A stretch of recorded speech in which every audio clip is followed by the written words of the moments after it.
Hoy vamos a tumbar una creencia bastante expandida durante cientos, incluso miles de años, sobre todo en el catolicismo, pero desde las corrientes cristianas todas consideran que María, la madre de Jesús de Nazaret, fue virgen, ¿ok? Así que aquí podemos ver cuando colocamos Virgen María un montón de dibujos, figuras, donde se habla de la santidad de María, que incluso por no tener pecado, Dios se la llevó en la Asunción sin conocer muerte y por lo tanto se convierte la madre de Dios. Un absurdo lógico, porque si Dios es infinito y va más allá del tiempo y el espacio, ¿cómo puede ser que tenga madre? Pero eso en las liturgias católicas lo tiene. Bien, hay demasiadas vírgenes. Al parecer antes aparecía la Virgen de Guadalupe, la Virgen del Valle, la Virgen Milagrosa, de toda clase. Pero vamos a hacer un detalle exhaustivo en los evangelios, aunque ya hemos hablado de manera aislada del tema de la virginidad con el tema de Isaías 7:14. Es decir, con la mala traducción de la palabra virgen, cuando en realidad estaba la palabra alma, eso ya lo hemos hablado varias veces, pero queremos hacer un examen más exhaustivo con respecto a los evangelios. Por ejemplo, vamos a leer Lucas 2:27 y fíjense, y movidos por el Espíritu vino al templo, y cuando los padres del niño Jesús lo trajeron al templo para hacer por él conforme al rito de la ley. Aquí leemos padres, los involucra. Punto 1. Luego más adelante en Lucas 2:41 al 52 dice, el niño Jesús en el templo, los padres de Jesús subían todos los años a Jerusalén para la fiesta de la Pascua. Los padres. Punto número 3. Mateo 1:16. Y Jacob engendró a José, marido de María, de la cual nació Jesús llamado el Cristo. Esto es muy importante porque vamos a leer más adelante en una carta de Pablo de Tarso. Porque fíjense, cuando en Mateo, cuando quieren justificar la mesianidad de Jesús mediante una descendencia directa de David, basado en distintas genealogías, de distintos descendientes, distintos padres, a juro y porque sí tiene que tener en las cualidades de Mesías una descendencia directa, es decir, del semen directo, por lo menos de la parte sanguínea. Y por lo tanto, este texto nos habla no de que José adoptó a Jesús, sino que José, el marido de María, del cual nació Jesús, de José, para cumplir la parte mesiánica del asunto. ¿Ok? Eso lo podemos confirmar un poquito en la parte de Romanos 1, en el verso 3, que dice acerca de su Hijo, nuestro Señor Jesucristo, que era del linaje de David según la carne. Y esto es importante. Más allá de que esto sea verdad, sea mentira, sea un montaje, sea una confabulación de todos ellos para hacer encajar a Jesús, no vamos a ir para allá, vamos directamente al texto. Y aquí leemos claramente que es según la carne. Por lo tanto, el texto anterior de Mateo debe ser según la carne la concepción de Jesús, que María y José tuvieron intimidad. Juan 1:45, Felipe halló a Natanael y le dijo, hemos hallado a aquel a quien escribió Moisés en la ley, así como los profetas, el hijo de José de Nazaret, el hijo de José. Juan 6:42, y decían, ¿no es este Jesús el hijo de José, cuyo padre y madre nosotros conocemos? ¿Cómo pues dice esto del cielo ha descendido? Entonces, ya hemos leído textos que si los unimos, da la impresión o da a entender de que en realidad Jesús de Nazaret vino de una concepción normal de un padre y de una madre. Aún así, ¿por qué viene la idea de la virginidad de María y todo ese tipo de cosas? Bueno, vamos a ver primero la separación de lo que es Betulá y lo que es Alma, para entender luego lo que dice Isaías, aunque eso ya lo hemos leído anteriormente. Betulá.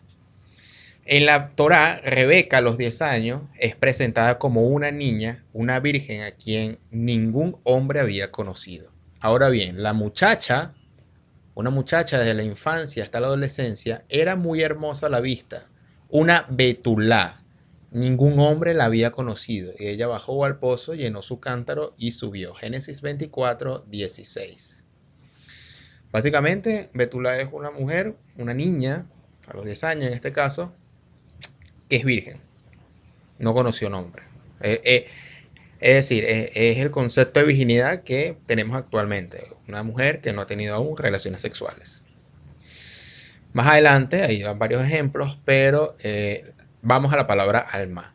Fíjense, la palabra hebrea alma a menudo se traduce erróneamente como virgen. Una betulá, es decir, una virgen, puede ser una alma, una muchacha joven sexualmente madura, y viceversa. Pero estas palabras no son sinónimas. Una betulá no es necesariamente una mujer joven. Es decir, pueden haber mujeres de 40 años y nunca haber tenido relaciones sexuales. Y una mujer joven no es necesariamente una virgen. ¿Ok?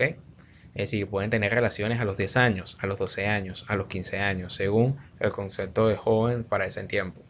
Ya hemos leído que Rebeca era una virgen, una betulá, que no había conocido a ningún hombre. Pero cuando Eliezer le recuerda su historia al padre de Rebeca, Betuel, llama a Rebeca una mujer joven, alma, una mujer sexualmente madura en la edad óptima para el trabajo, pero no estaba al tanto de su estado sexual real. Por lo tanto, la palabra alma significa una muchacha joven que en este caso puede tener relaciones sexuales antes de la menstruación o luego. ¿Ok? Mientras tanto, betula es una muchacha virgen o una mujer virgen de 40, 50 años que nunca ha tenido una relación sexual. Entonces, betulá no es alma no es betulá. Una virgen no es una muchacha joven. Ya el hebreo tiene una palabra para la palabra virgen, que es betulá. Esto es importante porque cuando leemos el famoso texto, bueno, eso lo podemos leer aquí. Muchos, espero, encontrarán todo esto interesante, pero es mucho más que interesante si queremos derribar las doctrinas y tradiciones de los hombres, que la mayoría ha aceptado como verdad. Es esencial que entendamos la diferencia entre estas dos palabras si vamos a desmentir la mentira sobre el supuesto nacimiento virginal de Yeshua, de Jesús. El versículo clave que la mayoría usa para esta falsa doctrina es la palabra de Yahvé a través de Isaías a Acaz, rey de Judá. Por tanto, mi Señor mismo dará una señal y aquí la virgen, es decir, dije virgen y no es virgen, es he aquí la joven, concebirá y dará un hijo, a luz un hijo y llamará su nombre Emanuel. Comerá cuajadas de miel, etcétera, etcétera, y antes que de que el hijo varón sepa rechazar el mal y elegir el bien, etcétera. El texto dice, oh, cuánto amamos a nuestros cristianos, entre comillas, y a las doctrinas y tradiciones de los hombres que hemos aprendido de nuestros padres y antepasados. Arrancamos las cosas de contexto para construir nuestras teologías hechas por el hombre. Como dije anteriormente, esta profecía fue dada a Acaz, rey de Judá, y fue su hijo Ezequías quien envió cartas a todo Israel para invitarlos a guardar la Pascua, que es donde proviene el niño varón. Entonces, este contexto nada tiene que ver con una profecía virginal de Jesús, que en realidad se habla de Emanuel, no dice ahí Yeshua. Entonces, claro, el cristianismo agarra un texto fuera de contexto y lo aplica y dices, mira, aquí está hablando de la virginidad. ¿Por qué pasa eso? Porque precisamente la palabra virginidad, cuando la copian de un texto en griego, de la Biblia de la Septuaginta, y estaba en esa frase, es decir, cuando vamos a Isaías 7:14, y vamos aquí, fíjense que aquí dice la palabra virgen, y cuando vamos en este texto de la profecía, de la señal, es la palabra alma. Pero cuando hicieron la transcripción del texto, al ver la Septuaginta griega, cuando lo pasaron en el Nuevo Testamento, leyeron la palabra partenos. Y por lo tanto la palabra partenos era tanto muchacha joven como muchacha virgen. Y aquí se confunden las cosas. Y se confunde el hecho de que ahí se dice Betulá cuando en realidad en el original dice Alma, muchacha joven. Y para nada tiene que ver esta profecía de Isaías, porque eso fue 700 años antes y era una señal de ese nacimiento para el rey Acaz. Es decir, no tiene que esperar una señal 700 años después para ver si es cumplimiento o no. No le va a servir una profecía 700 años después. Eso es una profecía para ahorita, una señal. Y así se destruye todo. Entonces, vamos a ver. Al leer esto, resulta y acontece que el cristianismo quiere colocar la figura de Jesús de manera crística, un Mesías ya cristiano, ¿cómo explicarlo? Un Jesús, pero armando el concepto de Cristo. Una persona casi que mitológica que nace de una virgen porque los héroes anteriores de las leyendas y las mitologías también nacieron de una virgen. La virginidad, vamos a ver qué significa, ya esto tiene que ser con rasgos helénicos, ya de los griegos, donde un claro ejemplo que después vamos a hablar es sobre el Evangelio de Juan, que básicamente el Evangelio de Juan es una reconstrucción literaria con una gran influencia helénica, donde virginidad, símbolo ancestral y lunar, la virginidad es un símbolo ancestral que la humanidad comenzó asociando a la diosa solar, a la diosa lunar. La diosa Madre Virgen, al igual que la luna, nace de sí misma sin necesidad de ninguna participación externa a ella.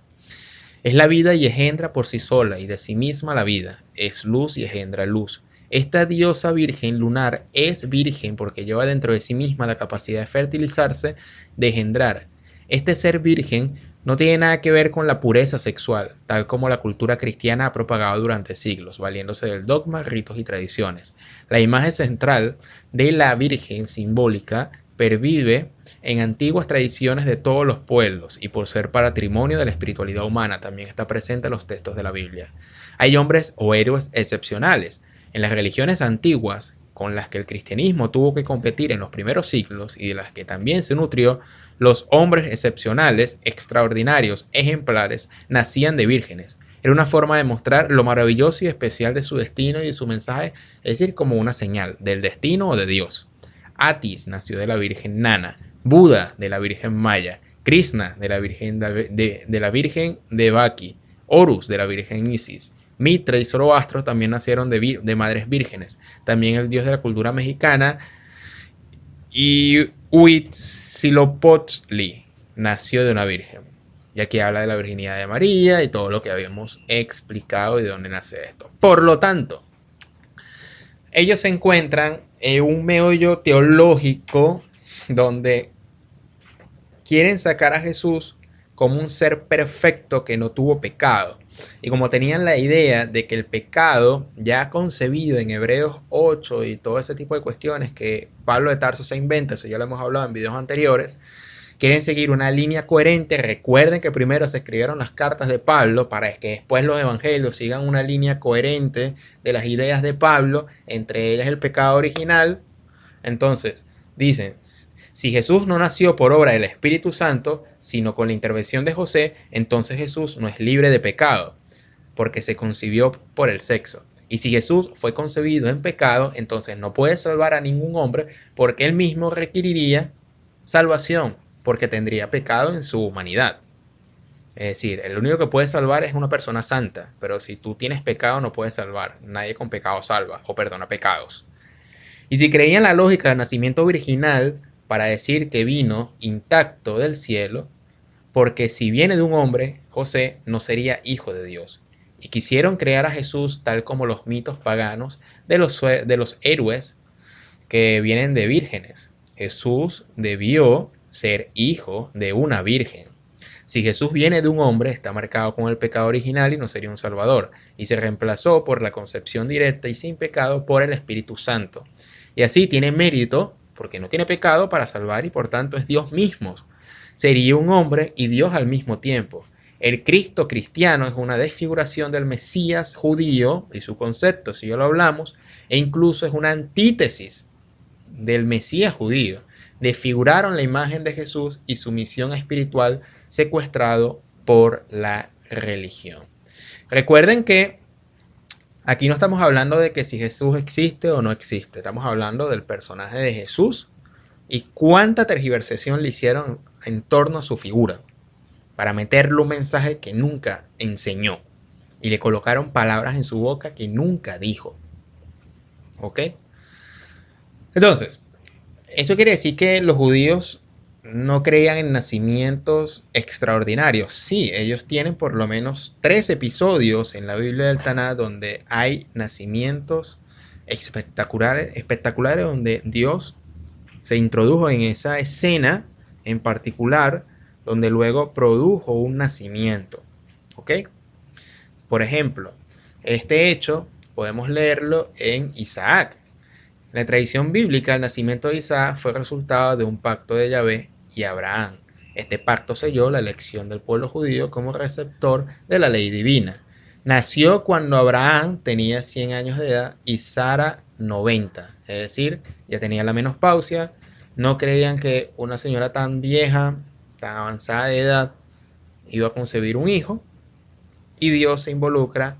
¿Y cuál es el milagro aquí? El milagro no es como la mentalidad helénica de los griegos de que nace directamente de una virgen sin relación sexual, sino que a pesar de primero tener infertilidad, pudo estar embarazada con una relación sexual.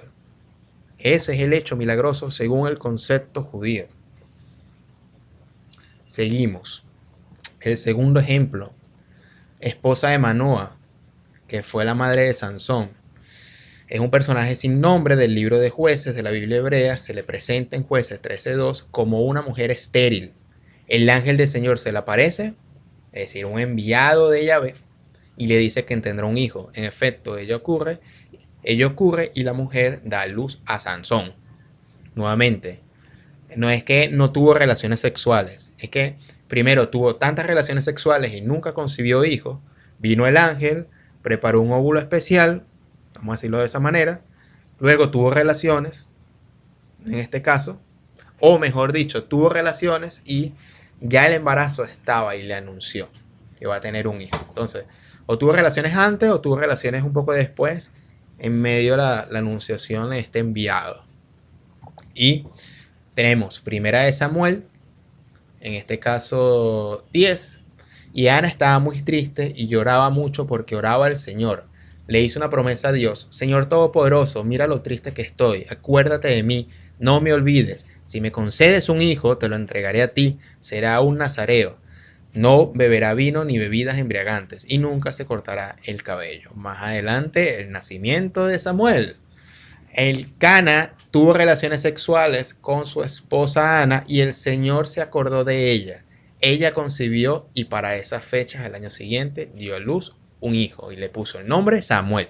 Aquí dice, el Cana tuvo relaciones sexuales con su esposa Ana. Ana fue la que le pidió al Señor que le diera el embarazo, porque era estéril, no podía tener hijos, tenía relaciones y no podía tener hijos. Le pidió al Señor y el hecho milagroso es que se acordó y la hizo embarazada. Y todos estos hijos, Isaac, Samuel, Samson, son hijos de Dios, que tienen una misión especial. Entonces, si lo leemos de la perspectiva griega, ¿verdad? Si lo leemos de la perspectiva griega, vamos a pensar de que el hecho milagroso es que haya tenido el nacimiento sin una relación sexual, porque tienen la idea concebida de que el pecado original y todo ese tipo de cosas, que eso no está en el judaísmo. ¿Ok? Entonces, ya sea que el ángel se le haya presentado a María, vamos a dar ese supuesto, es que le anuncia que va a quedar embarazada, siendo una muchacha joven, donde tuvo relaciones sexuales ya con José, o va a tener pronto, y donde la muchacha joven, en este caso, puede que no haya menstruado, y aún así tuvo la concepción, no se esperaba la concepción del embarazo. Pero de ninguna manera tiene que ver la teología de la virginidad y todo este enredo del pecado original, y hasta que incluso inventaron cosas que no estaban en la Biblia, que María ascendió al cielo sin morir porque ella no concibió pecado. Cosas por el estilo. Este resumen que le acabo de hacer sale de aquí, de este documental. Este es un documental que voy a estar hablando en los próximos videos, bastante interesante, sobre el aspecto ya de Jesús de Nazaret desde la Escritura y su contexto, y las malas concepciones de, en este caso, de Jesús, y qué es lo que sí se puede aplicar a Jesús y que no se puede aplicar a Jesús bajo este estudio del hebreo y del contexto judío, para nada que tenga que ver con una religión. La lista se llama La historia detrás del Mesías, de Stady Campbell, y pueden ver este pequeño video salió de este video, que es mi fuente principal, de 1 hora 32. Le voy a dejar de todos modos esta lista en la descripción de este video, para que puedan ver con mucha más extensión, si te interesa este tema, cómo se armó el tema de la virginidad de María con una manera demasiado magistral. Solamente este es como un pequeño tráiler de lo que vas a ver en ese documental muy bien hecho. Si quieres ver la lista completa de los trabajos que he realizado aquí sobre el estudio de la Biblia con el hebreo y ver que sí y que no, para ir deslastrándonos un poquito del dogma religioso, puedes ver en esta lista de reproducción que estás viendo en pantalla. Ahí he realizado varios videos donde comparto distintas investigaciones también de distintos canales que se han dedicado a desmontar las mentiras de la religión. Mi nombre es Simón Guardia, te invito a que te suscribas al canal y sin más nada que agregar, nos vemos en un próximo video el día de mañana sobre investigaciones y el hebreo. Hasta pronto.